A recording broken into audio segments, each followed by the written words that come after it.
நாம் வரிசையாக பார்த்து கொண்டு வருகிறோம். இயேசு கிறிஸ்து உயிர்த்தெழுந்த பின்பாக சீஷர்களிடத்துல மரியாதையிடத்துல அவர் கேட்ட கேள்விகளை குறித்து நாம் பார்த்து கொண்டு வருகிறோம். இதுவரைக்கும் எத்தனை கேள்விகள் பார்த்திருக்கிறோம்? 4, 5 பார்த்துக்கோம். 5 கேள்விகள் பார்த்துக்கிறோம். 6வது கேள்வி 7வது கேள்வி இருக்கிறது. இன்றைக்கு 6வது கேள்வியை நாம் பார்க்கிறோம். 6வது கேள்வி, எம்மாவூர் சீடர்களோடு அவர் நடந்து செல்கையில அவர் அவர்களிடத்திலே கேட்ட அந்த கேள்வியை குறித்து நாம் பார்க்கிறோம். அல்லேலூயா. 7வது கேள்விக்கு நேரம் இருந்தால் பார்ப்போம், இல்லை என்று சொன்னால் அடுத்த வாரத்தில் பார்ப்போம். கர்த்தர் நல்லவர். நிறைய காரியங்களை நாம் இந்த கேள்விகளை வைத்து நாம் தியானித்துக் கொண்டு வருகிறோம். நம்முடைய மன ரீதியாக, நம்முடைய உளவியல் ரீதியாக, நம்முடைய வாழ்க்கையோடு ஒப்பிட்டு இந்த கேள்விகளுக்கும் நமக்கும் உள்ள தொடர்புகளோடு ஒப்பிட்டு நாம் பார்த்து கொண்டு வருகிறோம். எத்தனை பேருக்கு அது ஆசீர்வாதமாக இருக்கிறது? இல்லையா? கர்த்தர்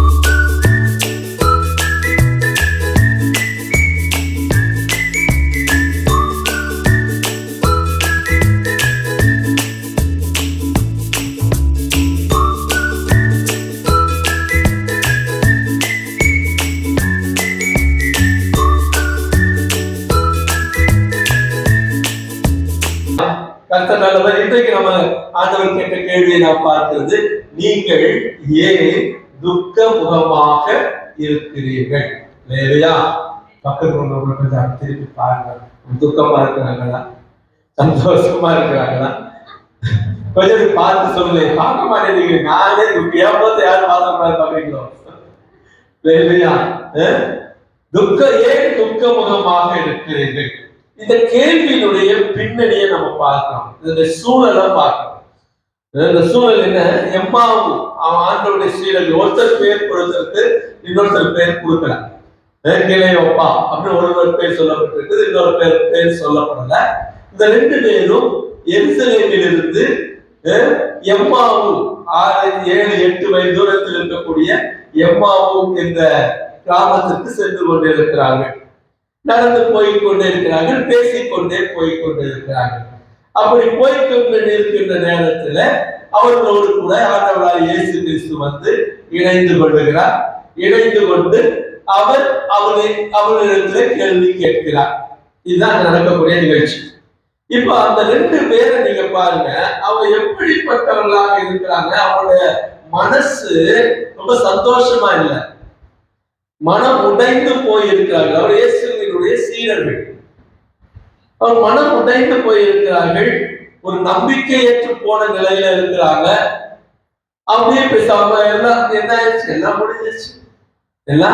முடிஞ்சிருச்சு. நம்ம இயேசு வருவாரு, ஆட்சியை பிடிப்பாரு, அவரு நல்ல நம்ம எல்லாம் சந்தோஷமா இருக்கலாம், அவர் விடுதலையோடு கூட இருக்கலாம் அப்படின்னு நினைச்சுக்கிட்டு இருந்தோம். இப்படி ஆகி போச்சு. அவங்க சபாஷனை பின்னாடி எழுதப்பட்டிருக்கு, அவங்க என்ன பேசிட்டு வந்தாங்க அப்படின்னு. இப்படி ஆகி போச்சு அப்படின்னு ஒரு மனம் உடைந்த நிலையில அந்த 2 பேரும் இயேசுவை குறித்து பேசிக்கொண்டே செல்கிறார்கள். அவங்க என்ன நினைச்சாங்க? எல்லாமே அவர் நல்லபடியா முடிஞ்சிடும் நினைச்சாங்க. ஆனா கடைசியில் அவர் கொல்லப்பட்டு மறித்து அடக்கம் செய்யப்பட்டு விட்டார். ஆனாலும் இயேசு உயிர்த்தெழுந்தார் என்ற செய்தி அவங்களுக்கு என்ன செய்யப்பட்டிருக்கிறது? சொல்லப்பட்டிருக்கிறது. ஸ்திரீகள் என்ன செஞ்சிருக்கிறாங்க? அவர் இயேசு உயிர்த்துட்டார். நீங்க அந்த சம்பாஷணையை வாசித்து பார்த்தீங்கன்னா தெரியும். அந்த ஸ்திரீகள் வந்து இயேசு உயிர்த்தெழுந்துட்டாரு அப்படின்ற விஷயத்தை சொல்லி இருக்கிறாங்க. அவங்களுக்கு தெரியாம இல்லை. நாங்க போனோம், கல்லறையில போய் பார்த்தோம். கல்லறையில தூதர்கள் தான் இருந்தாங்க. அவங்க சொன்னாங்க, உயிரோடு இருக்கிறவங்க எங்க பாக்குறீங்க? அவனுக்கு இல்லை, அவர் மரித்தோடு உயிர்த்தெழுந்தான்னு சொல்லிட்டாங்க. நாங்க தூதரைத்தான், அவங்க சொன்ன வார்த்தைகள்ங்க, தூதரைத்தான் பார்த்தோம், இயேசுவின் சரீரத்தை நாங்க பார்க்கிறோம். இப்ப என்னன்னா, இப்ப இதே இந்த 2 பேருக்கும் உள்ள கலக்கமே அதுதான். தூதரைத்தான பார்த்திருக்கிறாங்க, இயேசுவை பார்க்கல. இல்ல, உயிர்த்தெழுந்த இயேசுவை என்ன செய்யறவங்க பார்க்கல, அந்த சரீரத்தை பார்க்கல. அப்ப உயிர்த்தெழுந்தான்னா அவர் அங்கதான் இருந்து இருக்கணும். ஏன்னா அவர் உயிர்த்தெழுந்த பின்னாடி யாருக்குதான் காட்சி கொடுத்தாரு? தரிசனம் கொடுத்தாரு? மகதலேனா மரியாளுக்கு மட்டும்தான் பார்த்திருக்கான் உயிர்த்தெழுந்த இயேசுவை. அதுக்கப்புறம் அவர் மகிமை அடைய எங்க போயிருக்காரு? பல்லவத்துக்கு போயிட்டாரு. திரும்ப வந்த பிறகுதான் அடைகளுக்கு காட்சி கொடுக்குறாரு, மறுரூபமான சரீரமாக. அப்ப இவங்க உள்ள போய் பார்த்ததுல மரியாதையோட வேற யாரும் வந்து அவங்க சொல்லி இருக்கிறாங்க. நாங்க பார்த்தோம், உள்ள போனோம், வேறு சில ஸ்திரீகள் எழுதப்பட்டு இருக்கிறது, போனோம் பார்த்தோம் அப்படின்னு சொல்லுங்க. அப்ப இவங்களுக்கு உள்ளத்துல என்ன இருந்தாலும் சரீரத்தை பார்க்கல. இயேசு உயிர் தெழுந்த அந்த நபரை என்ன செய்யறாங்க, அந்த ஆண்டவரை என்ன செய்யற பார்க்கல. இது உள்ளுக்குள்ள இருந்து கொண்டே இருக்கிற அவங்க பேசிக்கொண்டே செல்வதன் மூலமாக நாம் புரிந்து கொள்ள முடிகிறது. இதனால அவங்களுக்குள்ள என்ன வருது, அவங்களுக்குள்ள ஒரு கலக்கம், ஒரு துக்கம் வருகிறது. இயேசுவை பார்க்கல, இப்படி சொன்னார், இப்படி ஆகி போச்சு. இந்த நம்பிக்கையற்ற ஒரு சூழல்ல தான் போய்கொண்டே இருக்கிறாங்க. ஒன்று. ரெண்டாவது, இன்னொரு காரியமும் நம்ம பார்க்கலாம். ஆண்டவர் என்ன சொல்லி இருந்தாரு, நீ போய் சொல்லு, அவங்களை எங்க சந்திப்பேன்னு சொல்லு, எருசலேம்ல சந்திப்பேன்னு சொல்லு அப்படின்னு சொல்லி இருந்தாரு. ரெண்டாவது காரியம் என்ன நடக்குது, இவங்க ரெண்டு பேர்ல எருசலேம்ல சந்திக்கிறேன்னு சொல்லி இருந்தாரு இல்லையா? ஆனா இவங்க எங்க இருந்து போறாங்க, எருசலேமோட வெளியே போறாங்க. அவங்க இருக்க வேண்டிய இடம், ஒரு நம்பிக்கை இருந்துச்சுன்னா நீ இங்கேயே இரு, நீ எருசலேம்ல இருங்கன்னு சொல்லிருக்காரு. இவங்க இருந்தது எருசலேம்ல. ஆனா இவங்க என்ன செஞ்சுட்டாங்க, எருசலேம் விட்டு கிளம்பி போறாங்க. அப்போ ஆண்டவர் இருந்து சொன்ன அந்த வார்த்தை அவங்களுக்குள்ள இறங்கல. இது ரெண்டாவது காரியமாக இருக்கு. மூணாவது காரியம், அவங்க எருசலேமை விட்டு வெளியே போய் கொண்டிருக்கும் போது கூட ஒருத்தர் வந்து என்ன செய்யறாரு, சேர்றாரு. அவர் யாருன்னு அவங்களுக்கு தெரியும். ஏற்கனவே நம்ம மரியாதையில பார்த்தோம். முன்னாடி ஒரு நெஜம் வந்து நிக்குது. கலக்கத்துல இருக்கும்போது, துக்கத்துல இருக்கும்போது நமக்கு என்ன தெரியாது, உண்மை தெரியாது. நம்ம சோகமாக இருக்கிறோம், ஒரு மனசு கஷ்டமாக இருக்கிறோம், வேதனையோடு இருக்கோம்னா உண்மையான காரியம் நமக்கு தெரியாது. சந்தோஷமா இருக்க, எப்பொழுதும் சந்தோஷமா இருங்க. உண்மை என்னன்னு உங்களுக்கு தெரியும். நீங்க சோகத்திலையும் கலக்கத்திலையும் துக்கத்திலையும் விழுந்துட்டீங்கன்னா நிஜமானதை நீங்க கண்டுபிடிக்க முடியாம இல்லையா? அதனால இந்த மூன்று காரியங்களை அவங்க என்ன செஞ்சிருக்குது, ஒரு கலக்கத்துக்குள்ள வைத்து கொண்டு போயிட்டு இருக்குது. அவங்க நடந்து போயிட்டே இருக்கிறாங்க இல்லையா? இப்ப இது ஆண்டவருக்கு தெரியுது, இவங்க வந்து மூன்று காரியங்களை கலங்கி போய் இருக்கிறார்கள். உண்மை என்ன, எது நடந்துச்சுன்னு இவங்களால கண்டுபிடிக்க முடியல. அப்ப இதை என்ன செஞ்சாகணும், இவங்களுக்கு வெளிப்படுத்த வேண்டும். இவங்களுக்கு நாம் என்ன செஞ்சு கொடுக்கணும், தெளிவுபடுத்த வேண்டும். எப்போ நீங்க ஒரு கலக்கத்துல இருக்கிறீங்களோ, எப்போ நான் ஒரு துக்கத்துல இருக்கிறோமோ, அப்போ ஆண்டவர் நம்ம கூட நிற்பார். நான் கலக்கத்துல இருக்கிறேன், துக்கத்துல இருக்கிறேன், சோகமா இருக்கிறேன், அப்புறம் என்ன சொல்லுவோம் தெரியுமா, பெரும்பாலான சொல்லுவோம், ஆண்டவர் என்னை விட்டுட்டு போயிட்டாரு. அப்பதான் நிற்பார் ஆண்டவர். உங்கள் கலக்கத்திற்கு பதில் கொடுப்பதற்காக நிற்பார். ஏமா பிள்ளை கேட்கும், ஏன்பா சோகமா இருக்கிறீங்க, ஏன்பா மனசு ஒரு மாதிரி, உங்க முகம் ஒரு மாதிரி சரியில்லையப்பா, ஏன்பா ஏமா இப்படி இருக்கிறீங்க. நான் பிள்ளைகள் கேட்கும், நானே ரொம்ப கஷ்டத்துல இருக்கேன், நானே எவ்வளவு கஷ்டத்துல இருக்கேன். யோசிச்சு பாருங்க, ஆண்டவர் கேட்காத நம்ம பிள்ளைங்க வழியாவது என்ன செய்வாரு, கேள்வியை கேட்க வைப்பார்.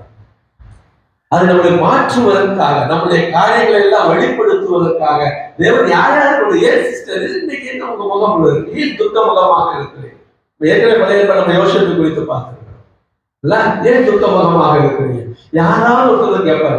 ஆமா, உனக்கு என்ன தெரியும், நான் பண்ண கஷ்டம் சொன்னா அதுக்கு ஒன்றை செய்ய போறப்ப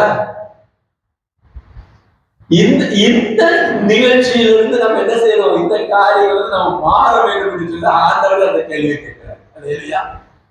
ஆமே.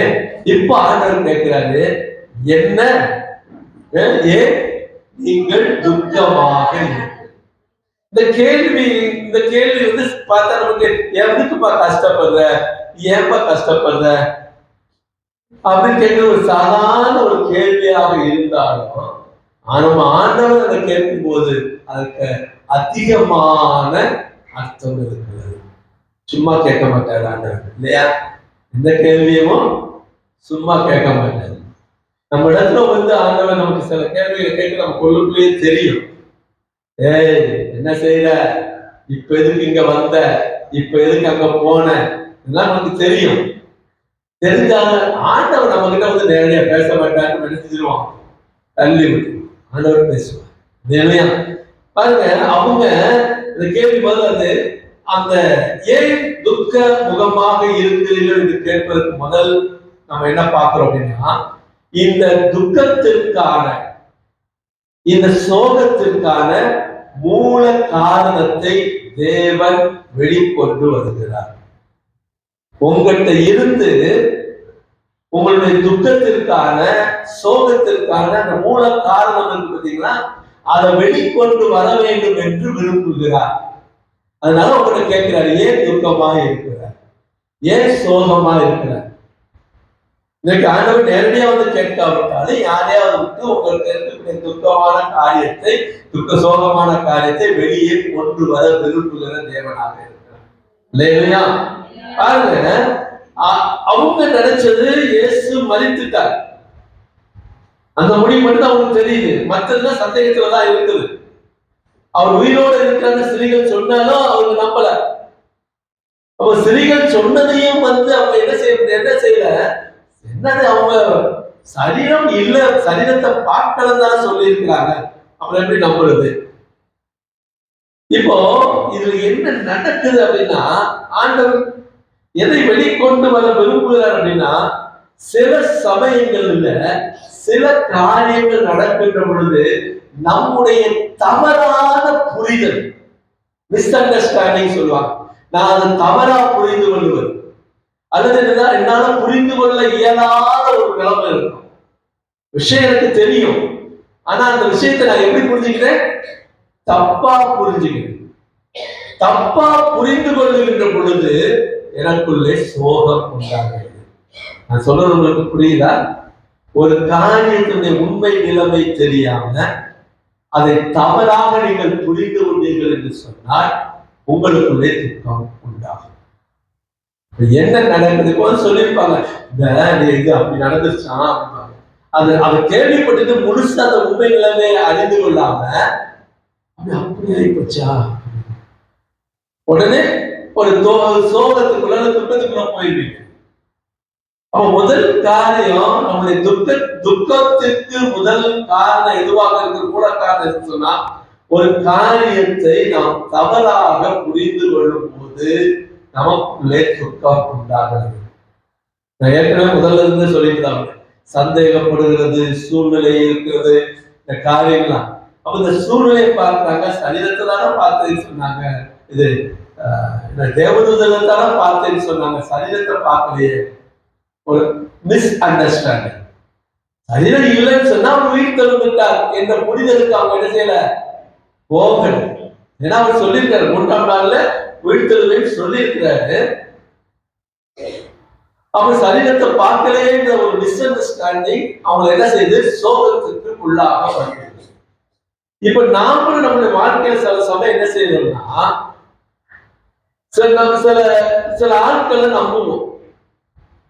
அந்த நம்புகிற நபரை குறித்து நமக்குள்ள எப்படி இருக்கும், ஒரு தவறான புரிதல் உண்டு, ஒரு மிஸ் அண்டர்ஸ்டாண்டிங் உண்டு. சில காரியங்கள் அவரை பற்றி நம்ம புரிந்து கொண்டது தவறான ஒரு புரிந்து கொள்வது. அது பாஸ்டரா இருக்கலாம், கணவரா இருக்கலாம், குடும்பத்துல யாராக வேண்டுமா இருக்கலாம், முதலாளியா இருக்கலாம். சில சமயங்கள்ல நாம் தவறாக புரிந்து கொள்ளுகின்ற பொழுது அந்த நம்முடைய வாழ்க்கையானது சோகமான வாழ்க்கையாக மாறி. புரிஞ்சவங்க என்ன புரியலன்னா இன்னும் விளக்கம் புரியுதா? நாம் நம்புகின்ற சிலரை தவறாக புரிந்து கொள்ளுகின்ற பொழுது, நீங்க நம்ம பொதுவா சொல்லிட்டோம், நீங்க யாரையும் நம்ப வேண்டாம், யாரை நம்பினா போதும், கர்த்தரை நம்பினா போதும்னு சொல்லிட்டோம். அப்ப நம்ம இப்படி வைங்க, நீங்க கர்த்தரை நம்புகின்ற பொழுது, நீங்க இயேசுவை நம்புறீங்க, நான் வேற யாரையும் நம்பல, நான் இயேசுவை தான் நம்புறேன். அப்ப இயேசுவை நீங்கள் நம்புகிறீர்கள் என்று சொன்னால் அந்த இயேசுவை சரியாக புரிந்திருக்கிறீர்களா? நீங்க இயேசுவை குறித்து சரியாக புரிந்திருக்கிறீங்கன்னு சொன்னா உங்க வாழ்க்கையில சந்தோஷம் தான். நீங்கள் உங்களுடைய புரிதல் சரியில்லை, தவறாக இருக்கிறது என்று சொன்னா வாழ்க்கையில சோகம். அப்படி எனக்கு ஏன் இந்த கஷ்டம், எனக்கு ஏன் இந்த பாடு, எனக்கு ஏன் இப்படி, எனக்கு மட்டும்தான் இப்படி, எனக்கு மட்டும்தான் இந்த வார்த்தை ஏன் வருதுன்னா, நீங்கள் இயேசுவை சரியாக புரிந்து கொள்ளவில்லை. நீங்கள் சரியான புரிந்து கொள்ளுதல் உங்களிடத்துல இயேசுவை குறித்து ரட்சிக்கப்பட்ட நாள்ல இருந்து நான் இயேசுவை சரியாக புரிந்து கொண்டிருக்கிறேன் சொன்னா என் வாழ்க்கையில நான் என்ன செய்ய மாட்டேன், சோகமோ துக்கமோ கவலையோ நான் பட மாட்டேன், புலம்பிக்கிட்டே இருக்க மாட்டேன், அழுது கொண்டே இருக்க மாட்டேன். அப்போ சரியான புரிதல் இல்லாத ஒரு காரணத்தினால நம்முடைய வாழ்க்கையிலே கஷ்டங்களும் வேதனைகளும் பாடுகளும் வருகிறது. நம்மளால முடிவுகள் எடுக்க முடியல, சந்தேகங்கள் வருகின்றது இல்லையா? உங்க வாழ்க்கையிலே எடுத்துக்கிறீங்க, யாரை நம்புறீங்களோ, உங்க கணவனை நம்புறீங்களா, உங்க குடும்பத்துல யாரை நம்பினாலும் சரி, உங்க நண்பர்களை நம்பினாலும் சரி, யாரை நம்பினாலும் சரி, அவர்களை குறித்த சரியான புரிதலை நீங்கள் வைத்திருக்க. இவர் இப்படித்தான், இவரை பற்றி எனக்கு நன்றாக தெரியும். கல்யாணம் ஆகி 25 வருஷம் ஆனாலும் மனைவியை புரிந்து கொள்ள முடியாது, கணவனை புரிந்து கொள்ள முடியாது. புரிந்து கொண்டவர்களுடைய வாழ்க்கை சந்தோஷமா போயிட்டு வேலையா இன்னும் புரிஞ்சு கொள்ள, இன்னும் எங்களுக்குள்ள அண்டர்ஸ்டாண்டிங் இல்லை, இன்னும் எங்களுக்குள்ள ஒருத்தருக்கு ஒருத்தர் இன்னும் புரிஞ்சுக்கல அப்படின்னா 25 வருஷம் 30 வருஷம் என்ன செய்யுது? வாழ்க்கை அப்படிதான் போகும், சோகமாக கஷ்டமாக சண்டை சச்சரவு இப்படியா ஓடிட்டு இல்லையா? முதல்ல அண்டர்ஸ்டாண்டிங் பண்ண பழகுங்க, புரிந்து கொள்ள பழகுங்க. பிள்ளையை பத்தி புரிஞ்சுக்கங்க. எத்தனை பெற்றோர்கள் தங்கள் பிள்ளைகளை புரிந்து வைத்திருக்கிறீங்க? உங்கள் பிள்ளைகளை குறித்த தவறான புரிதல் உங்கள் வாழ்க்கையை சோகமாகும். உங்கள் கணவனை குறித்த மிஸ் அண்டர்ஸ்டாண்டிங் உங்கள் வாழ்க்கையை சோகமாகும். உங்கள் மனைவியை குறித்த தவறான புரிதல் உங்கள் வாழ்க்கையில சோகத்தை கொண்டு வரும். நாம் செய்ய வேண்டியது எதையும் தெளிவாக கேட்டு சரியான புரிதலை வைத்திருந்த என் கணவர் இப்படித்தான், என் மனைவி இப்படித்தான், இப்படிப்பட்டவர் இப்படிப்பட்டவர், இதை நம்ம வாழ்க்கையில தெரிஞ்சுக்க சொன்னா நம்ம வாழ்க்கை சந்தோஷமா போகும். அதனால்தான் ஆண்டவர் கேட்கிறாரு, ஏன் துக்கமுகமா இருக்கிறீங்க? உங்களுக்குள்ள ஏன் என்னை குறித்த புரிதல் வேதாகமங்களிலும் நியாய பிரமாணங்களிலும் எல்லாவற்றிலும் என்னை குறித்து எழுதியிருக்கிறது இல்ல? பைபிளை ஒரு தடவையாவது எடுத்து வாசிச்சியா? பைபிளை வாசித்து பார்த்தேன்னா நான் யாருன்னு உனக்கு தெரிஞ்சிருக்கும். பைபிளே வாசிக்காம உட்கார்ந்துட்டே இருந்தா இயேசு யாருன்னு தெரியாது, அவரை பற்றி புரிந்து கொள்ள முடியாது. அவர் யாரு, எப்படிப்பட்டவர், என்ன செய்வார் என்பதை புரிந்தோம்னா அழகா எழுதி கொடுத்தார். நான் யார் இருக்கிறதோ இதை தவிர வேற யாரும் எழுதி கொடுத்ததே கிடையாது, வேற எந்த சுயசரிதையும் சொல்லாது.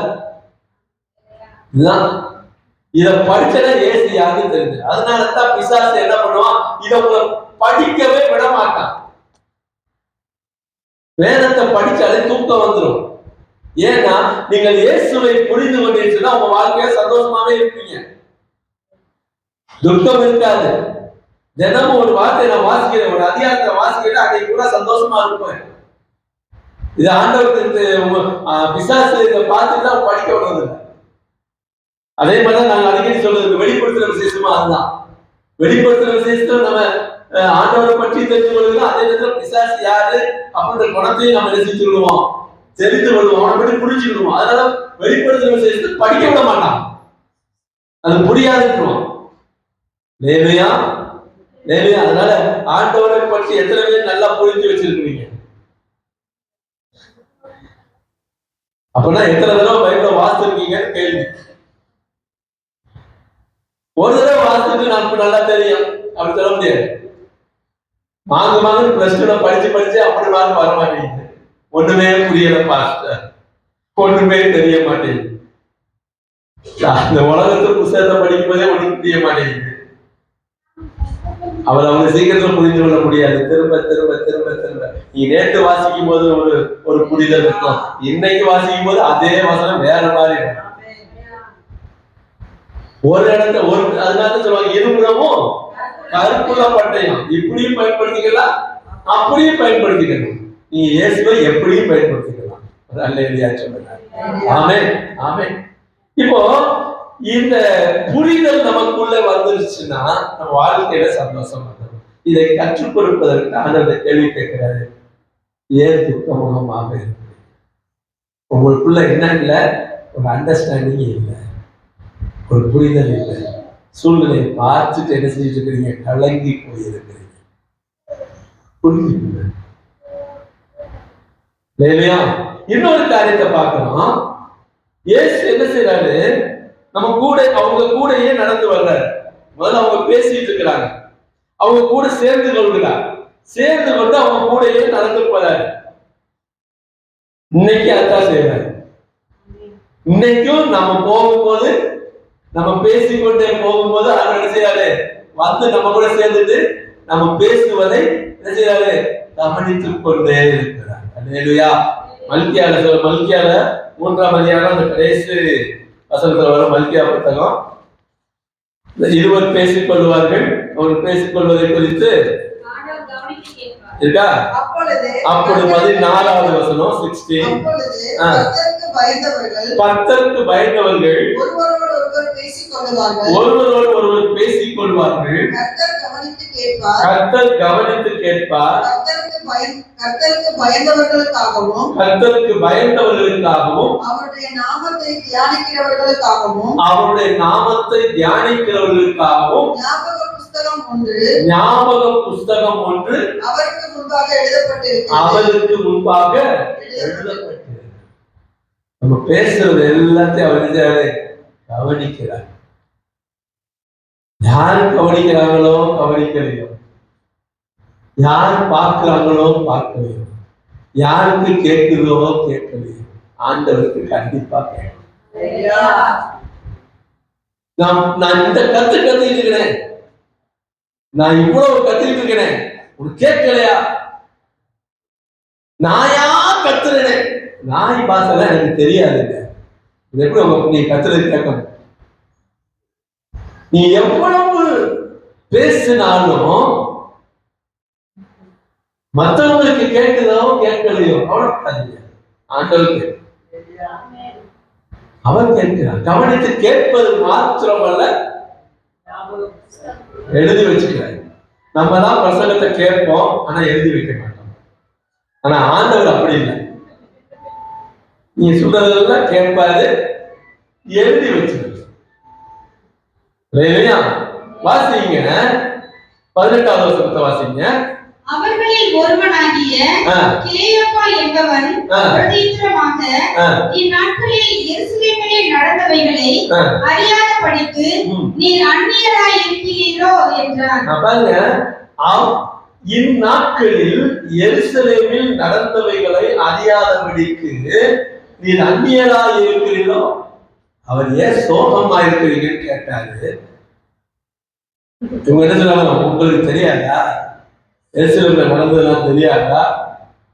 நீங்க அந்நியர், வேற ஊருக்காரங்களா, வேற அந்நியரா? சுத்தமா அவர் இயேசுதானே தெரியாது. அந்த மாதிரி பரவாயில்ல, தோட்டக்காரர் மாதிரி இருக்குன்னு ஒரு ஐடியாவுக்கு வந்துச்சு. இவங்களுக்கு சுத்தமா தெரியல, அந்நியர், அந்த ஊருக்காரனே இல்லை அப்படின்னு அர்த்தம். நீங்க அந்நியரா இருக்கிறீங்களோ. நம்ம ஆண்டவர் சாதாரணமான ஆள் இல்லை, எல்லாம் தெரிஞ்சிட்டும் தெரியாத மாதிரி இருப்பார். எல்லாம் தெரியும், ஆனாலும் அமைதியா இருப்பார். ஏன்னா அது ஏன் வாயிலிருந்து வருதான்னு பார்க்க விரும்புவார். அவருக்கு தெரியும், அவருக்கு தெரியாத காரியம் ஒண்ணுமே இல்லை. ஏன் துக்கமா இருக்கீங்கன்னு கேட்டாரு. உங்களுக்கு நீர் அறியாதபடிக்கு அந்நியராக அவங்க சொன்னாங்க. அடுத்து அவர் என்ன கேட்கிறாரு பாருங்க. எவைகள் என்றார். எவைகள்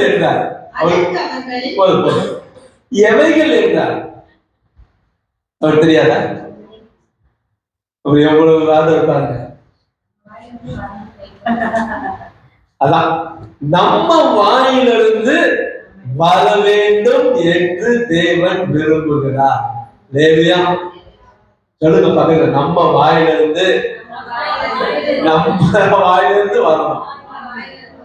லேவியா ஆண்டவர் சூழ்நிலையை மட்டும் பார்க்கிறவர் இல்ல, உங்க உள்ளத்தையும் பார்க்கிறார்.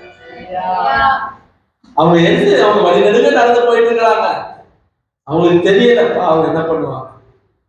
ஆனா உள்ளத்துல அவங்களுக்கு என்ன இருக்குது? ஐயோ இயேசு அப்படி கொண்டுட்டாங்களே, அப்படி கொலை பண்ணிட்டாங்களே, இறந்துட்டாங்களே அப்படின்ற வருத்தம் இருக்குது. அந்த வருத்தம் இருப்பது அவங்களுடைய இருதயத்தில் இருப்பது இயேசுக்கு தெரியுது. தெரிஞ்சாலும் அந்த வருத்தம் எதனால் வந்தது என்பது அவங்க வாயிலிருந்து வர வேண்டும் என்பதற்காக எவைகள் ஒரு அருமையாக இருக்கிறது. சில பேர் தெரிஞ்சுக்கிட்டே கேட்பாங்க, இருக்குல்ல தெரிஞ்சுதான் தெரியும். அப்படியா என்னது? சும்மா தெரியாத மாதிரி கேட்காது, எல்லாம் தெரிஞ்சுக்கிட்டே கேட்குது. ஆமா, உன் வாயிலிருந்து வரணும்ல, வாயின் வார்த்தை தானே முக்கியம். உன் வாயில நானா சொன்னேன்? நான் சொல்லவே இல்லையே. நீங்க கேட்கும்போது நான் என்ன பேசினேன்னா, நான் ஆமான்னு சொல்லல, இல்லைன்னு சொல்லல, நான் அமைதியா இருந்துட்டேன். அதனால எனக்கும் அதுக்கும் சம்பந்தம் இல்லை. நிறைய வேலைகளை மௌனம் என்னது பெரிய வெற்றியை தரும். அமைதியா இருந்தாலும் மௌனமா இருந்தால் மூடனும், பேசாது இருந்தால் மூடனும் ஞானவான் எனப்படுவான்.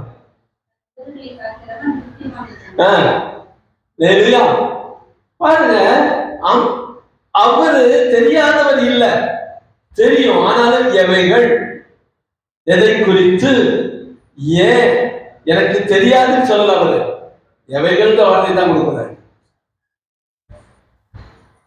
அதனால திரும்பவும் என்ன சொல்றேன்னா, நம்ம வாயிலிருந்து ஒரு ஜபமோ, ஒரு தேவையோ, ஒரு விண்ணப்பமோ, ஏது ஒன்றோ நமக்கு தேவை என்று சொன்னால், உங்கள் தேவையை உங்கள் பிதா நீங்கள் ஜெபிப்பதற்கு முன்னாக அறிந்தவராகவே இருக்கிறார்.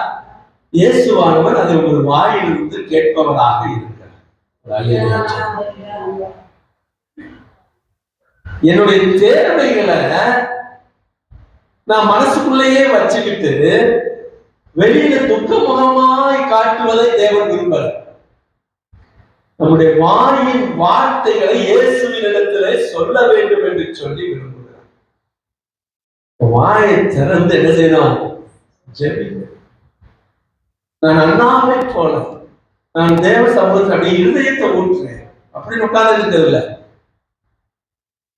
வாயின் வார்த்தையை தேவன் எதிர்பார்க்கிறார். உன் வாயிலிருந்து என்ன வருது? எப்படிப்பட்ட வார்த்தைகள் வருது? என்ன வார்த்தைகள் நீங்க பதில் கொடுக்குறீங்க? நல்லா கவனிங்க. வாய் திறந்து சொல்றோம், ஆமா ஒண்ணுமே இல்லாம போச்சு, எதுவுமே இல்லாம போச்சு, அப்படியா போச்சு, இப்படியா போச்சு. நான் முதல் தடவை கூட சொல்லும் போது சொன்னேன், அன்னைக்கு முன்னாடி நம்ம எது பேசுறோமோ அதைத்தான் திரும்ப நம்ம என்ன செய்யறோம்? உள்ள திரும்ப கொண்டு குடிக்கிறோம். அதனால இந்த வாயின் வார்த்தைகளை கவனமாக இருக்கணும்னு சொல்றேன். அப்போ நீங்க ஆண்டவரிடத்துல நீங்க அவர் கேட்கிறாரு, கேட்கிற பொழுது என்ன சொல்லுகிறீர்கள் என்பதில் தான் அவர் கவனமா இருக்கிறார். இவங்க என்ன சொன்னாங்க பாருங்க, 19 வாசிங்க. அவர் எவைகள் என்றார், அதற்கு அவர்கள் நசரேயனாகிய இயேசுவை குறித்தவைகளே, அவர் தேவனுக்கு முன்பாகவும் ஜனங்கள் எல்லாருக்கும் முன்பாகவும் செய்கையிலும் வாக்கிலும் வல்லமையுள்ள தீர்க்கதரிசியாய் இருந்தார். நம்முடைய பிரதான ஆசாரியரும் அதிகாரிகளும் அவரை மரண ஆக்கினைக்கு உட்படுத்தி சிலுவையில் அறைந்தார்கள். அவரே இஸ்ரவேலை மீட்டு ரட்சிப்பார் என்று நாங்கள் நம்பி இருந்தோம். முதல் ஸ்டேட்மெண்ட், இவைகள் சம்பவித்தது. அவர் முதல்ல யாரா இருந்தாரு? தீர்க்கதரிசியாக இருந்தார். இரண்டாவது சொல்றாங்க, அவரே எங்களை மீட்டு ரட்சிப்பவர் அப்படின்னு நம்பி இருந்தோம். இரண்டாவது. மூணாவது, இவைகள் சம்பவித்து இன்று 3 நாள் ஆகிறது. ஆனாலும் எங்கள் கூட்டத்தை சேர்ந்த சில ஸ்திரீகள் அதிகாலமே கல்லறை இடத்திற்கு போய் அவருடைய சரீரத்தை காணாமல் திரும்பி வந்து அவருடைய சரீரத்தை காணாமல் திரும்பி வந்து அவர் உயிரோடு இருக்கிறார் என்று சொன்ன தேவதூதரை தரிசித்தோம் என்று சொல்லி எங்களை பிரமிக்க பண்ணினார்கள். நல்ல தெளிவா கொடுக்குறாங்க பாருங்க. அவருடைய சரீரத்தை காணாமல் திரும்பி வந்து அவர் உயிரோடு இருக்கிறார் என்று சொன்ன தேவதூதரை தரிசித்தோம் என்று சொல்லி. புரியுதுங்களா? அப்படி மறுப்பு சொல்றது அவர் உயிரோடு இருக்கிறார்னு அவங்க சொன்னாங்க. அவங்க பார்த்ததா அந்த தேவதூதர் சொன்னதா சொன்னாங்க. இதெல்லாம் நிறைய நேரத்தில் நம்ம ஜெபம் பண்ணுவோம். நம்ம ஜெபம் கூட அப்படியே இல்ல, இது நீ கொடுத்தாலும் நல்லா இருக்கும், இல்லைன்னாலும் நானும் கேட்க சொன்னாங்க, நாங்க கேட்கிறோம், இது ஜெப குறிப்பா வைக்க சொன்னாங்க, வச்சிருக்கிறோம். ஆனா எங்களுடைய வார்த்தை இது இல்ல. நாங்க இத எனக்கு இதுக்கு உள்ளுக்குள்ள 100% நம்பிக்கை இல்ல. சொன்னாங்க, நம்புறோம். சொன்னாங்க, சொல்லுறோம். அப்போ உங்களுடைய துக்கத்துக்கு காரணம் என்னன்னு கேட்டிருக்க. அவங்க பார்த்ததா சொன்னாங்க, உயிரோடு இருக்கிறாங்க, தேவதூதர் சொன்னதா சொன்னாங்க. எங்களுக்கு நம்பிக்கை நிறைய நேரங்கள்ல நம்முடைய வாயின் வார்த்தைகள்ல சில மழுப்பொழுகளும் சில அப்படியே குழப்பங்களும் அப்படியே பார்க்கிறாங்க இல்லையா? எங்களை நம்ப பண்ணினார்கள்.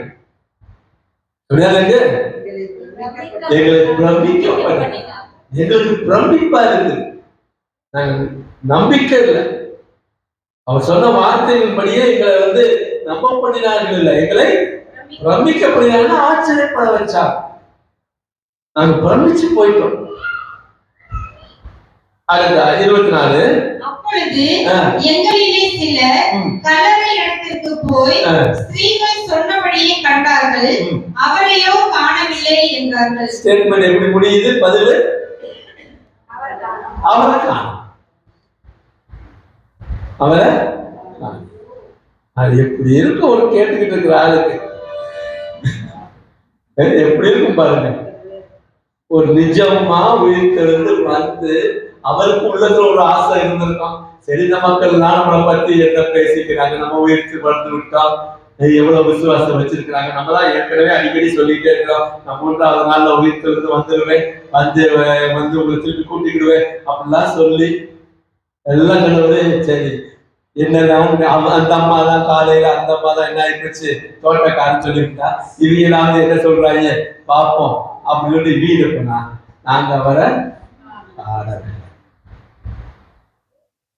நம்மளும் சில சமயம் போக நம்மளை பத்தி என்ன நினைக்கிறாங்கன்னு பார்ப்போம். கொஞ்சம் மெதுவா போய் பக்கத்துல அவரை பத்தி தெரியவே தெரியாது.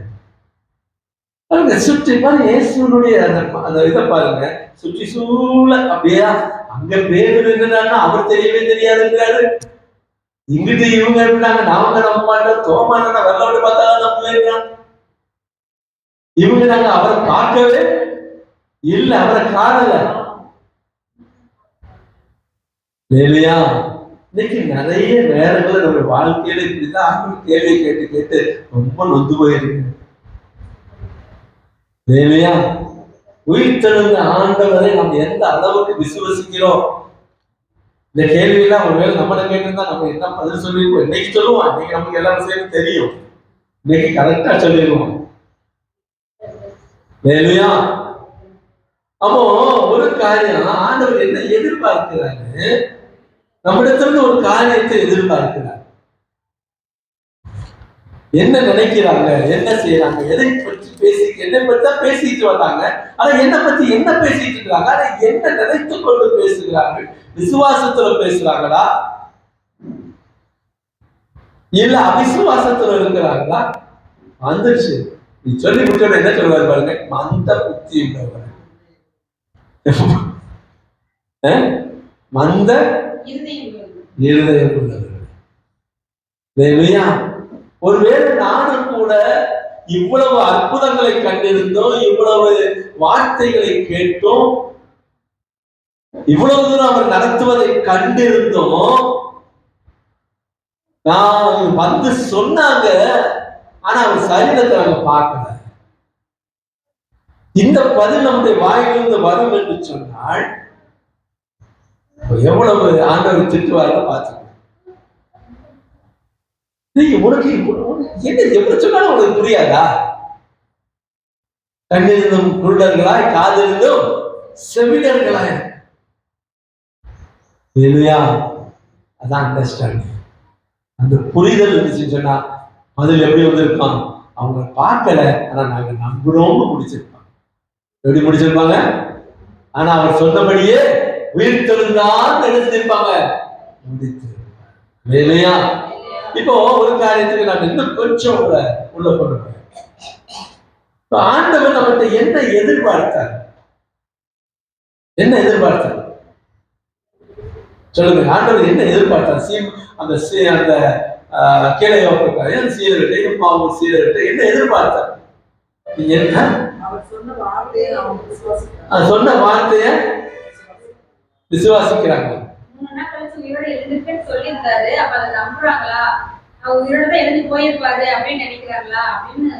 அந்த ஒன்று நம்பிக்கை எதிர்பார்த்தார் இல்ல.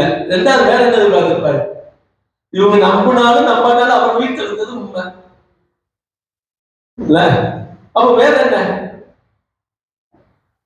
அவங்க இடத்துல இந்த சோகத்தை, இந்த துக்கத்தை அவர் எதிர்பார்க்கவில்லை. கேள்விப்பட்டுட்டாங்க, உயிர்த்தெழுந்தாங்க சொல்லியாச்சு. அவர் சொன்னதெல்லாம் நினைச்சு பார்த்துட்டான்னு சொன்னா இந்த துக்கமும் இந்த சோகமும் அவரிடத்துல வந்திருக்காரு இல்லையா? அப்போ உங்களுடைய வாயின் வார்த்தைகள் எப்படிப்பட்டதா இருக்கிறது? நீங்கள் எதை அறிக்கை செய்கிறீர்கள்? உங்களுடைய வாயின் வார்த்தைகளை பொறுத்து உங்கள் இருதயம் எப்படிப்பட்டதாக இருக்கிறது என்பதை தேவைப்படும். நான் சொல்றது கரெக்டா? உங்க வாயின் வார்த்தைகளை வைத்து உங்கள் இருதயம் எப்படிப்பட்டதா இருக்குது என்பதை புரிந்து கொள்ள முடிகிறது. நான் என் இருதயத்துல உண்மையான விசுவாசம், நம்பிக்கை, அன்பு, பாசம், ஒரு அன்பு, ஒரு நம்பிக்கை இருந்துச்சுன்னா என் பிள்ளைய பார்த்து சனியனேன்னு சொல்ல மாட்டேன். நான் என் பேரைய அது இது வாயின் வார்த்தை அதை என்ன செய்யும்? வெளியே கொண்டு வரும். அவருக்கு மனசு கேட்கல, சரி நம்மளை பத்தி தெரியல, இருந்தாலும் கூடவே நடந்து போறேன். என்ன செய்யறது? புரிஞ்சுக்கல, புரிய வைக்கும். என்றைக்காவது ஒரு நாள் என்ன செய்வாங்க? புரிந்து கொள்ளுவார்கள். ஆபத்து. இன்னொரு காரியத்தை சொல்லிட்டு நான் உள்ள போறேன். மூன்றாவது காரியம், துக்கத்திலும் இயேசு நம்முடன் கூட இருக்கிறார். இல்லையா? நாம துக்கமுகமா தான் இருக்கிறோம். அது புரிஞ்சுக்கிட்டாங்களோ புரியலையோ ஏதோ, ஆனா நம்ம இப்ப எப்படி இருக்கிறோம்? துக்கமாக இருக்கிறோம், சோகமாக இருக்கிறோம் சொன்னா அந்த துக்கத்துல இயேசு நம்ம கூடவே இருக்கிறார். அவர் கேட்ட கேள்விக்கு சரியான பதில் வரல, அவர் சரியாக புரிந்து கொள்ளல. அந்த வாயின் வார்த்தைகள் இருந்து தெரிந்து கொண்டாச்சு. ஆனாலும் இவங்க என்னத்துக்கு பேசிக்கிட்டு நம்மளை பத்தி சரியாவே புரிஞ்சுக்கிட்டு அவர் வெளியே போகல, கூடவே. நீங்கள் புரிந்து கொண்டாலும் புரிந்து கொள்ளாங்க. இயேசுவை பத்தி எனக்கு அவ்வளவா தெரியல, இயேசுவை பத்தி எனக்கு அவ்வளவா புரியாது என்று சொன்னார். இயேசு உங்களுடனே கூட இருக்கிறார், அவங்க கூட நடக்கிறார், அவர் உங்களுடனே வருகிறார். உங்களை பாதியில விட்டுட்டு போனவரு நீங்க. இந்த ஒரு இது கேள்விப்பட்டிருப்பீங்க, நான் கூட சொல்லியிருப்பேன். ஒரு பாதையில இயேசுவும் ஒரு விசுவாசியும் ஒரு சகோதரனும் நடந்து போனாங்க.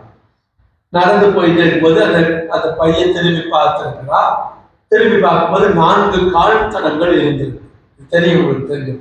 4 கால் தடங்கள், 2 இவனுடைய இது சின்னதா இருக்குது, 2 ஆண்டோட இது கொஞ்சம் பெருசா இருக்குன்னு வச்சுக்குவோம் வித்தியாசத்துக்காக. போயிட்டே இருக்கிறாங்க, நல்லா நடந்து போயிட்டே இருக்கிறாங்க. இப்படி வச்சுக்கிறோமே, ஒரு ஆத்து மணல்ல போறாங்கன்னு வச்சுக்கோங்க, 2 பாதங்கள்லாம் 4 பாதங்கள் தெரியுது, பேசிக்கொண்டே போறாங்க.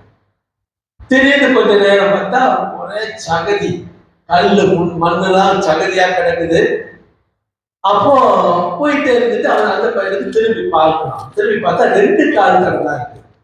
அந்த 2 கால் தடை யார் கால் தடை பார்த்து திரும்பி பார்த்த உடனே அவனுக்கு ரொம்ப டென்ஷன் ஆயிடுச்சு. ஆண்டவர்கிட்ட சொன்னாங்க, சாதாரண நல்ல தரையில் நடந்து வரும்போது, நீங்க மணல் நடந்து வரும்போது நீங்க என் கூட வந்தீங்க, இப்படிப்பட்ட கல்லும் முள்ளும் முரடுமான பாதையில் நடக்கும்போது 2 கால் தடம் தானே தெரியுது, நீங்க என்னை விட்டுட்டீங்கல்ல அப்படின்னா.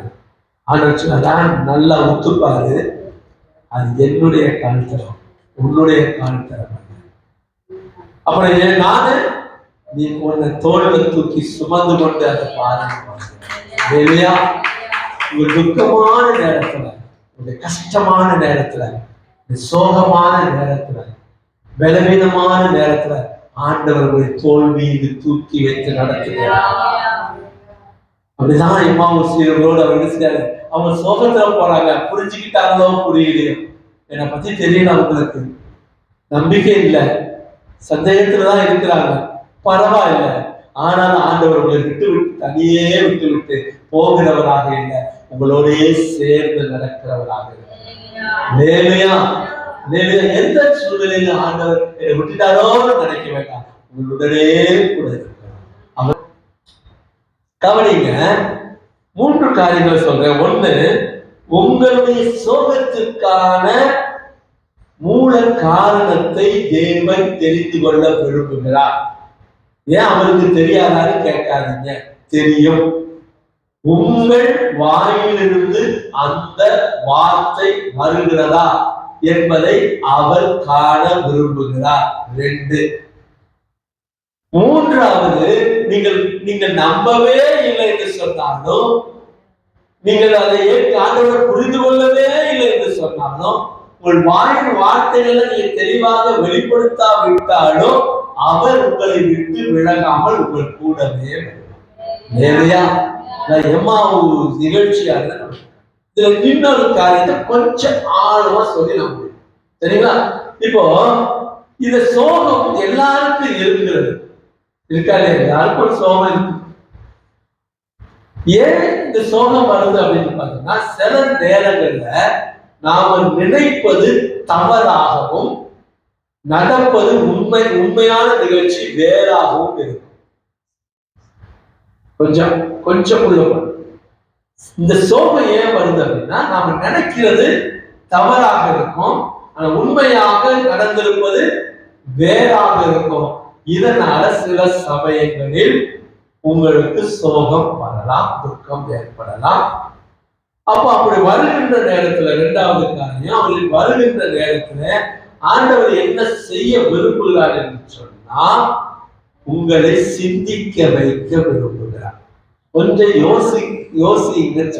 எவைகள் அப்படின்னா என்ன அர்த்தம்? கொஞ்சம்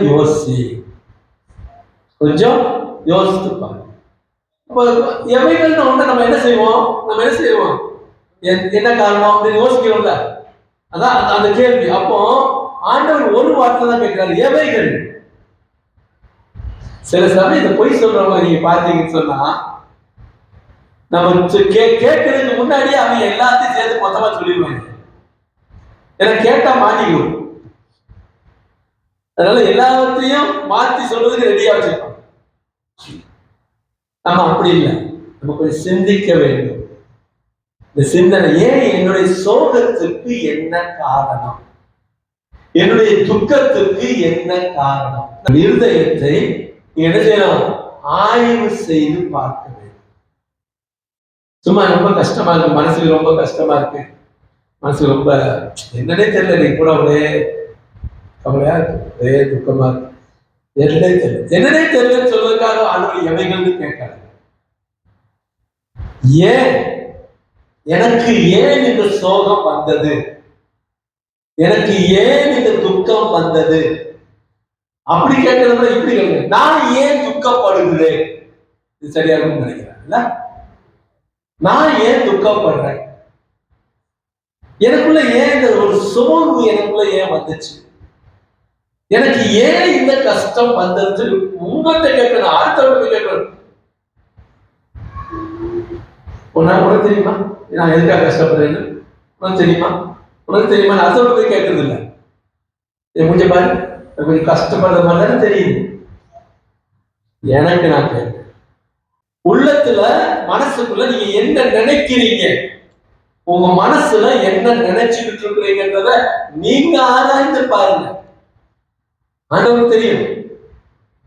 நீங்க கொஞ்சம் எவைகள் அந்த கேள்வி கேள்வி, எவைகள் எவைகள் எனக்கு துக்கப்படுத்து, எவைகள் எனக்கு கஷ்டத்தை தருது, எதுனால நான் அப்படி சோர்ந்து போய் பார்த்தேன்? எதுனால? இப்ப வெளியில சூழ்நிலை என்ன வேணாலும் நடக்கலாம், வெளியே சூழ்நிலை எப்படி வேணாலும் இருக்கலாம். ஆனா அந்த சூழ்நிலை என் உள்ளத்துக்குள்ள எதை கொண்டு வந்து இருக்கிறார்? நான் சொல்றது புரியுதா உங்களுக்கு? ஏன் கேட்கிறேன்னு சொன்னா, வெளியில 1000 பேர் 1000 பேசலாம், அது உங்க உள்ளத்துக்குள்ள என்ன மாற்றத்தை கொண்டு வருகிறது, என்ன தீர்மானத்தை கொண்டு வருகிறது? கொஞ்சம் யோசிச்சுப்பாரு. அதே போல வெளியே அப்படியே சோகமா இருக்கிற மாதிரி காட்டுவாங்க, உள்ளுக்குள்ள வந்துச்சா மாட்டினா இதைத்தானே நாங்க எதிர்பார்க்கிறோம். உள்ளுக்குள்ள ஒரு சந்தோஷம். இந்த உள் ஆய்வு இருக்குது பாருங்க. இந்த உள் ஆய்வு ஒவ்வொரு மனுஷனும் ஒவ்வொரு விசுவாசியும் நான் செய்து பார்த்தேன், அது பிராக்டிகல் பண்ணேன்னு சொன்னா எனக்குள்ள துக்கம் இருக்காது. நான் விடை கண்டுபிடிச்சிட்டேன், அப்படி நான் துக்கப்படணும்? விடை கண்டுபிடிச்சேன், பரிசை எழுதிட்டு விடை சரிதான் செக் பண்ணி பார்த்தாச்சு, சரிதான். இதுக்கு மேல எதுக்கு நான் கஷ்டப்பட்டு இருக்கணும்? ரைட்டா தப்பான்னு தெரிஞ்சு போச்சு. தப்புனா திருத்திக்கிற வேண்டியது, ரைட்டுனா கண்டினியூ பண்ண வேண்டியது. 2 கொரிந்தியர் 13ஆம் அதிகாரம் 5வது வசனம். நீங்கள் விசுவாசம் உள்ளவர்களோ என்று உங்களை நீங்களே சோதித்து அறியுங்கள். என்ன செய்யணுமா? சத்தமா சொல்லுங்க. நீங்களே சோதித்து அறியுங்கள். நீங்களே சோதிச்சு எல்லாரும் சொல்லுங்க. என்னிடத்தில் விசுவாசம் இருக்கிறதா என்று நானே சோதித்து பார்த்து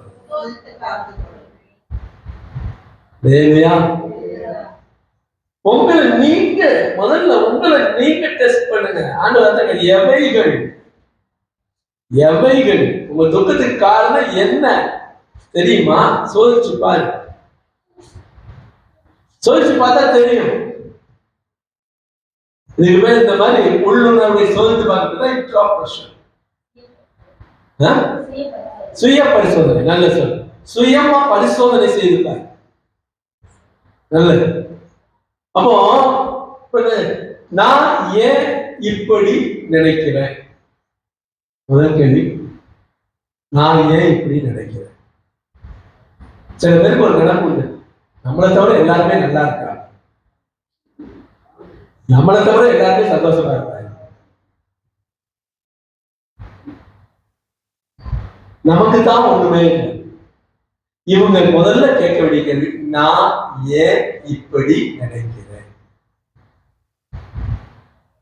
எனக்கு படிப்பே வராது, எனக்கு என்ன படிச்சாலும் மறந்து போகும், நான் ஏன் இப்படி நினைக்கிறேன்? இந்த கேள்வியே கேட்க எந்த விஷயமா இருந்தாலும் நான் ஏன் இப்படி நினைக்கிறேன்? என் மனைவியை குறித்து நான் ஏன் இப்படி நினைக்கிறேன்? என் பிள்ளையை குறித்து நான் ஏன் இப்படி நினைக்கிறேன்? என் கணவனை குறித்து நான் ஏன் இப்படி நினைக்கிறேன்? உங்கள் விசுவாசத்தை நீங்களே பரிசோதித்து பாருங்க. அப்போ உங்களுக்கு தெரியும் நான் இப்படி நினைக்கிறது சரியா தவறா. அப்ப அதான் என்ன செய்ய முடியும்? நீங்க அந்த புரிந்து கொள்ளுதலுக்குள்ள நீங்க வர முடியும். அவர் என்னை பத்தி என்ன நினைக்கிறாரு, அவன் என்னை பத்தி என்ன நினைக்கிறான், இவன் என்ன பத்தி என்ன நினைக்கிறான், இதுலதான் நம்ம வாழ்க்கை ஓடிக்கொண்டிருக்கிறதே ஒழிய நான் ஏன் அப்படி நினைக்கிறேன்னு யாரும் நம்ம செய்யல கேட்கிறதுக்கு. இரண்டாவது கேள்வி கேளுங்க, என்னுடைய துக்கத்திற்கு அல்லது என்னுடைய சோகத்திற்கு உண்மையான காரணம் என்ன? உண்மையான காரணம் என்ன? மற்றவங்களை ஏமாத்துறதுக்காக நான் துக்கப்பட்ட மாதிரி காட்டுறேன்னா, அது உண்மையிலேயே இது என்னை துக்கப்படுத்தி இருக்கிறதா? உண்மையிலேயே இது என்னை துக்கப்படுத்தி இருக்கிறதா? உண்மையிலேயே எனக்கு மனசு கஷ்டமா இருக்குதா? உண்மையான காரணம் என்ன? அப்ப நம்ம மனசாட்சி சொல்லும்ல, சொல்லுமா சொல்லாதா? சொல்லணும். விடு, அவனுக்காக நான் முன்னாடி 10 பேர் அழுகும்போது நீ பண்ணி திருச்சி இருக்க முடியுமா? விடு, நீ சேர்ந்து சொல்லு, கண்ணீரை விடு. என்னுடைய துக்கத்திற்கு உண்மையான காரணம் துக்கம் அல்ல, அந்த இழப்பு அல்ல, அந்த பேச்சு அல்ல. இது எனக்குள்ள வந்துருச்சு. நான் அந்த இடத்த விட்டு கிளம்பின எப்படி இருப்பேன்? நான் படி சந்தோஷமா என் வாழ்க்கையை செஞ்சுட்டு இருக்கோம், போயிட்டே இருக்கும். நான் அப்ப அப்படி துக்கப்பட்டு இருக்க கூடாதோ, நான் அப்படி சிரிச்சு பேசிருக்க கூடாதோ, நான் அப்படி இருந்திருக்க கூடாதோ, இப்படியாவது கேள்வியை கேட்டிருந்தேன்னா இன்னும் நான் ஏன் துக்கமாக இருந்தேன் என்பதற்கான பதிலை நானே கண்டுபிடிக்கிறேன். என்னுடைய துக்கத்திற்கு, என்னுடைய சோகத்திற்கு ஏன் எது உண்மையான காரணம்? உங்க வீட்டுக்காரரோட சண்டை போட்டிருக்கலாம், நல்லா திட்டிக்கிட்டு பேசியிருக்கலாம். பேசணும்னா முதல்ல என்ன கேள்வி கேட்கணும்? நான் எதுக்கு இப்படி திட்டுனேன்? நல்ல கேள்வி. ரெண்டாவது, அதை அவர்கிட்ட கேட்கக்கூடாது, நம்மகிட்ட கேட்கணும். அவர்கிட்ட நான் எதுக்கு உங்களுக்கு திட்டேன்னு எனக்கே தெரியலங்க.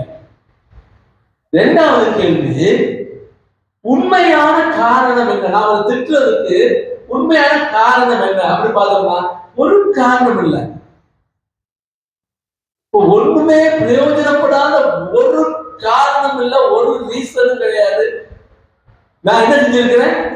திட்டிருக்கேன். அப்ப இது எனக்கு என்ன புரிதலை கொண்டு வந்தா, இனிமேல் இப்படி நான் செய்ய கூடாது அப்படின்ற ஒரு உள் உணர்வு உங்களுக்கு தானாவே கொண்டு வரும். இப்ப அடுத்த தடவை நான் திட்டும் போதோ, அடுத்த தடவை நான் பேசும் போதோ எனக்குள்ள என்ன வரும் அப்படின்னா, காரணம் இல்லாம பேசிட்டு இருக்கிறார், பேசாம அமைதியா இல்லையா? அடுத்து நான் திட்டேன், ஏன் இப்படி உணர்றேன்? ரெண்டாவது, ஏன் அதுக்கு உண்மையான காரணம் என்ன? மூணாவது, இந்த 2 காரியங்கள் நடப்பதற்கு என்னுடைய விசுவாசம் எங்க போச்சு? நான் சொல்றது புரியுதுங்களா? என் விசுவாசம் எங்க போச்சு? நான் எதுக்காக அவனை திட்டணும்? எதுக்காக அவனை திட்டணும்? காரணமே இல்லாம ஏன் திட்டணும்? என்ன, அரிசி வாங்கணும், அரிசி இல்ல, பருப்பு இல்ல, காய் இல்ல, அவனுக்கு என்ன தெரியும்? அப்படியா இப்படியா சொல்லி ஒரு 10 லிஸ்ட போட்டு திட்டி குமிச்சிருது.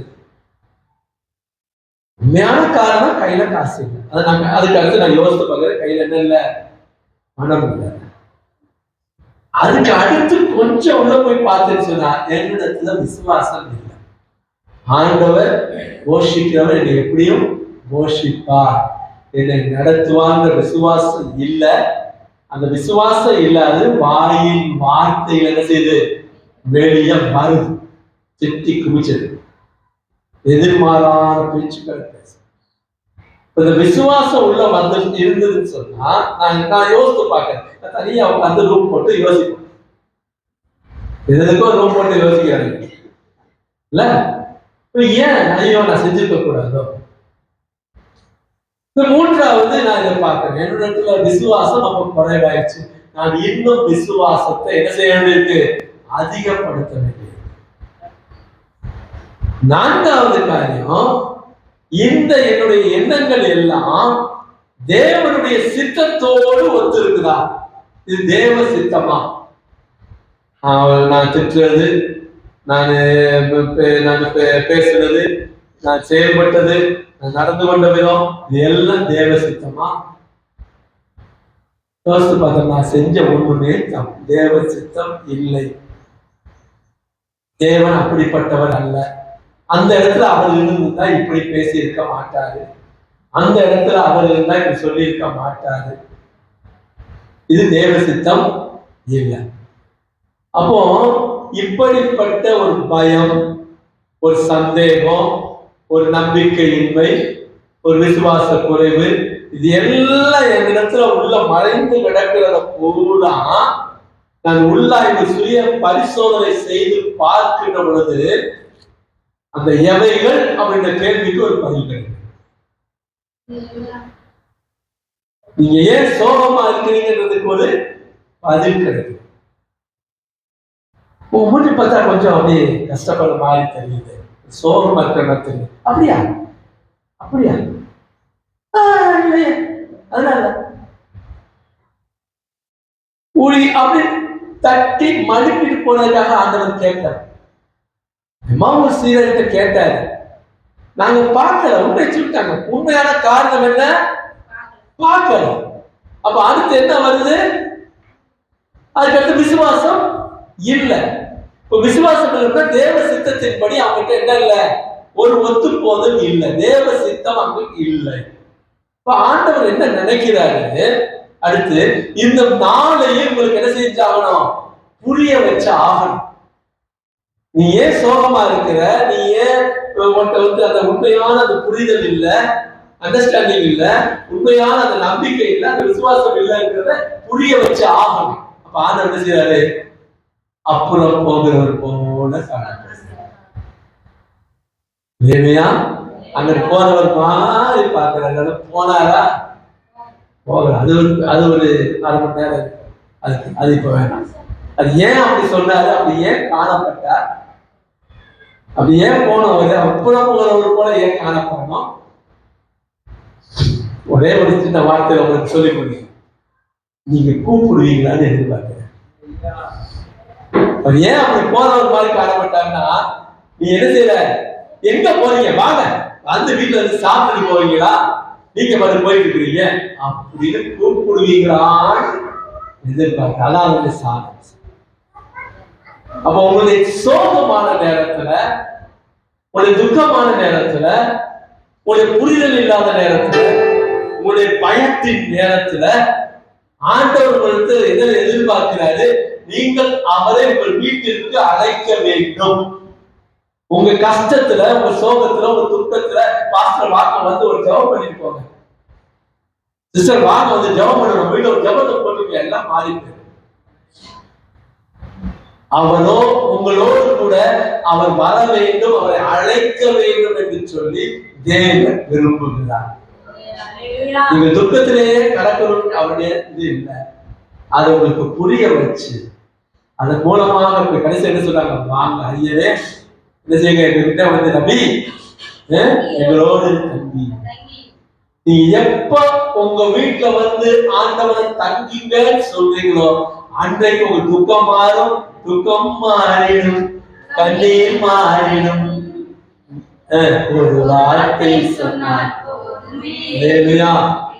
ஆண்டவர்கிட்ட எழுப்பி நின்று கஷ்டத்தை நோக்கி பார்ப்போமா? இல்ல எழுப்பி நிற்போமா? அப்படியே எழுப்பி நிற்போமா? இதுக்கு என்ன செய்யறது? உங்க துக்கம் சந்தோஷமா மாறணுமா? நம்ம சொல்றோம் உங்கள் துக்கம் சந்தோஷமாக மாறும். பாட்டு கூட வந்துச்சு, உங்கள் துக்கம் சந்தோஷமாக மாறும். உங்கள் துக்கம் சந்தோஷமாக மாறணும்னா என்ன செய்யணும்? என்ன செய்ய? சிரிச்சுக்கிட்டே இருந்தா போதும். சிரிச்சுட்டா சந்தோஷமா மாறிடுச்சா? அது வெளியில சிரிக்கிறது, உள்ள அழுகிறது, அவ்வளவுதான். அப்ப உண்மையாகவே உங்கள் துக்கம் சந்தோஷமாக மாற வேண்டும் என்று சொன்னால் நம்பர் 1, உங்க உள்ளத்தை பாருங்க, உங்க இதயத்தை நீங்க பாருங்க, ஆராய்ந்து பாருங்க. இந்த துக்கம் உண்மையான துக்கமா? உங்களுடைய நோக்கத்தை பாருங்க. நான் எதை நோக்கி போய்கொண்டு, இந்த துக்கம் எதற்கான காரணம், மூல காரணம் என்ன? துக்கத்துக்கு மூல காரணத்தை யோசித்து பாருங்க. ரொம்ப முக்கியமானது, ஜெபத்துல அமைதியா உட்கார்ந்து. எப்போ உங்களுக்கு துக்கம் அதிகமாக துக்க தொண்டையை அடைக்கிறோம், அமைதியா ஜெபத்துல ஆண்டவரோடு பேசு, வாயை திறந்து சொல்லுங்க. இதுதான் என் துக்கம், இதுதான் இருக்குது என்னுடைய வாழ்க்கை. ஆண்டவரை சொல்லுங்க. அவர் எவைகள்னு கேட்பார், கேட்காமலாம் இருக்க மாட்டார், கேட்பார். அவருக்கு தெரியாதா அப்படின்னு கேட்காது, தெரிஞ்சுக்கிட்டே தான் கேட்பார். உங்க எண்ணங்கள் எல்லாவற்றையும் ஆண்டவரை சொல்லுங்க. வசனத்தோடு உங்களுடைய வாழ்க்கைய, உங்களுடைய துக்கத்தை ஒப்பிட்டுப்பார். வசனங்களோடு, பைபிள் வேற வசனத்தோடு ஒப்பிட்டுப்பார். ஆண்டவர் உண்மையா சொல்லுங்க, நேர்மையா தேவனுடைய இடத்துல பேசு. இதுதான் நான் தான் தப்பு பண்ணிட்டேன், அது எனக்கு மனசாட்சி குத்துது, நான் தான் அப்படி பேசிட்டேன், நான் தான் அப்படி சொல்லிட்டேன், ஆனா அதை என்னால வெளிப்படையா வெளியே சொல்ல முடியல, அது என்னால வெளியே சொல்ல முடியல, எனக்கு துக்கமாக இருக்கிறது. உங்களை நோக்கி நீங்களே கேள்வி கேட்டு, நான் இந்த சோகத்துக்கு உண்மையான காரணம் என்ன, இந்த துக்கத்துக்கு உண்மையான காரணம் என்ன, நான் சரியா புரிஞ்சுக்கிட்டு இருக்கிறேனா, நான் அண்டர்ஸ்டாண்ட் பண்ணியிருக்கிறேனா, தவறான புரிதல் உள்ளவனா. இயேசு நீங்க மட்டும் கேட்கிறேன், நீங்கள் ஏன் சோகமாக இருக்கிறீங்க, என்ன பதில் சொல்ல போறீங்க? உங்கள் பதில் உங்களை மாற்றும், உங்கள் வாழ்க்கையை மாற்றும், துக்கங்களை மாற்றும், உங்களுடைய வாழ்க்கையில பெரிய காரியங்களை, அற்புதங்களை, அதிசயங்களை நடத்தும். கர்த்தர் உங்களை ஆசீர்வதிப்பார்.